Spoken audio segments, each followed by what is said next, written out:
You ever get that nagging feeling that things should just be fair? You know, that good deeds ought to be rewarded and bad ones, well, they should get what's coming to them? Today, we're going to dig into a really deep human impulse, one that's way older than money. This constant need to keep a moral ledger, to track and balance the accounts of virtue and vice. Okay, let's just sit with that idea for a second. This isn't just some poetic metaphor, you know? It's a real window into how we as a species have tried to make sense of justice. Long before we were tallying up dollars and cents, we were trying to tally up the state of our souls, believing that somewhere, somehow, the books just had to balance. So where do we start? Well, our journey begins with the very first great moral accounting system.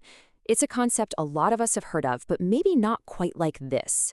We're talking about a cosmic balance sheet where every single action gets recorded, no exceptions. Now, karma is so much more than just what goes around comes around. It's this incredibly sophisticated system. Think about it. Every action you take, good, bad, indifferent, carries a specific moral weight, and this weight, it accumulates, kind of like deposits and withdrawals in a bank account, but it does so across lifetimes, directly shaping what happens to you next. For many, the ultimate goal was to zero out that account completely and finally get off the ride. And this is where the logic just clicks into place. The structure of karma is almost a perfect mirror of financial accounting. Every deed has a consequence, right? That's just like every debit having a credit. The accounts have to balance. But here's the key difference. In this system, there's absolutely no cheating the auditor because the universe itself is watching the books. So what happens next? Well, this cosmic hands-off system, it doesn't stay that way. It evolves, and eventually it gets managed by human hands. This is the moment moral accounting becomes a full-blown institutional enterprise, complete with what you could call a central bank for the soul. Enter the medieval Catholic Church. They came up with this incredible concept called a treasury of merit. The thinking went like this. Christ and the saints lived such unbelievably virtuous lives that they racked up a massive surplus of good deeds, way more than they needed for their own salvation. So this surplus got deposited into a kind of spiritual bank, and the church claimed it had the authority to manage it. So you're probably wondering, how did they hand out all this extra merit? Well, they used something called an indulgence. It was, for all intents and purposes, a certificate that let a sinner make a withdrawal from that treasury of merit. It was literally a moral credit transfer designed to pay down the debt of punishment you owed in purgatory. The logic of business and finance was being applied directly to salvation.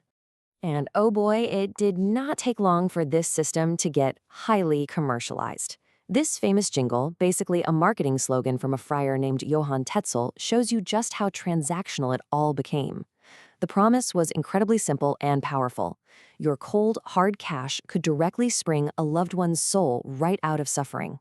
And here is the really crucial point. When Martin Luther came along and sparked the Reformation, he wasn't actually arguing against the idea of a moral ledger. Not at all.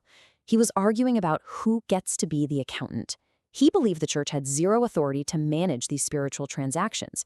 In essence, he wanted to fire the earthly auditors and put the books back in God's hands, and God's hands alone. Okay, let's fast forward a few centuries to the Enlightenment. This is a time when old-school faith is being challenged by new-school reason. But that impulse to quantify morality, to turn it into numbers, it didn't go away. It just got a secular, scientific-sounding makeover. And for that, we need to meet the philosopher Jeremy Bentham. He proposed this absolutely radical idea.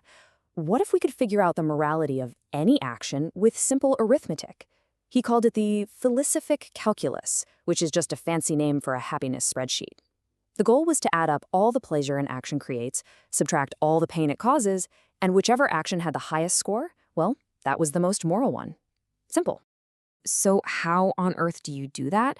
Well, to make it work, Bentham broke down pleasure and pain into 7 categories you could supposedly measure. How intense is it? How long will it last? How many people does it affect? The idea was to turn messy, complicated human emotions into clean, quantifiable data points you could just plug into an equation. But this leads to a really chilling question, doesn't it? If you only care about the final number, the grand total, what kind of horrifying actions could you justify? This led to these dark thought experiments, where the math could, in theory, justify torturing one person if it brought a tiny bit of pleasure to millions. All of a sudden, the philosopher's spreadsheet doesn't look so moral anymore. And that brings us to the deeper, more fundamental flaw in the whole project. You just can't. You can't actually add my happiness to your happiness. Unlike inches or pounds, there is no universal unit for subjective experience. The entire calculus was built on a mathematical dream that just doesn't hold up in the real world of human consciousness. So, if Bentham's calculus was so obviously flawed, you'd think it would have been tossed into the dustbin of history, right? I mean, interesting idea, but a failure. Well, not exactly. Its core idea was just too powerful to disappear.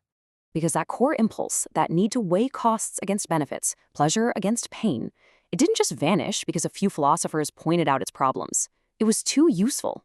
It simply migrated. It moved out of the philosophy department, packed its bags, and got a respectable job in the boardroom, in the halls of government, and especially in the field of economics.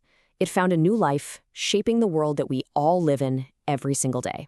And this is what it looks like today. When a government agency has to decide if a new safety regulation is worth it, they use a number. It's called the value of a statistical life. Right now, it's about $11 million. They use it to weigh the cost of the regulation against the lives it might save. It is Bentham's happiness calculus, just with a dollar sign slapped on the front. And the truth is, at the end of the day, we're all utilitarians now. We are still keeping the moral books. We're constantly balancing suffering against benefit, costs against human lives. We've just given it new, more professional names: policy analysis, risk assessment, cost-benefit analysis. The cosmic ledger has become a government spreadsheet. And that brings us to our final lingering thought. From ancient karma to modern economics, we have never, ever stopped trying to balance the moral books. The auditors have changed, from the cosmos to the church to philosophers, and now to us. Which raises the big question for our time. If we're all moral accountants now, who's checking our math?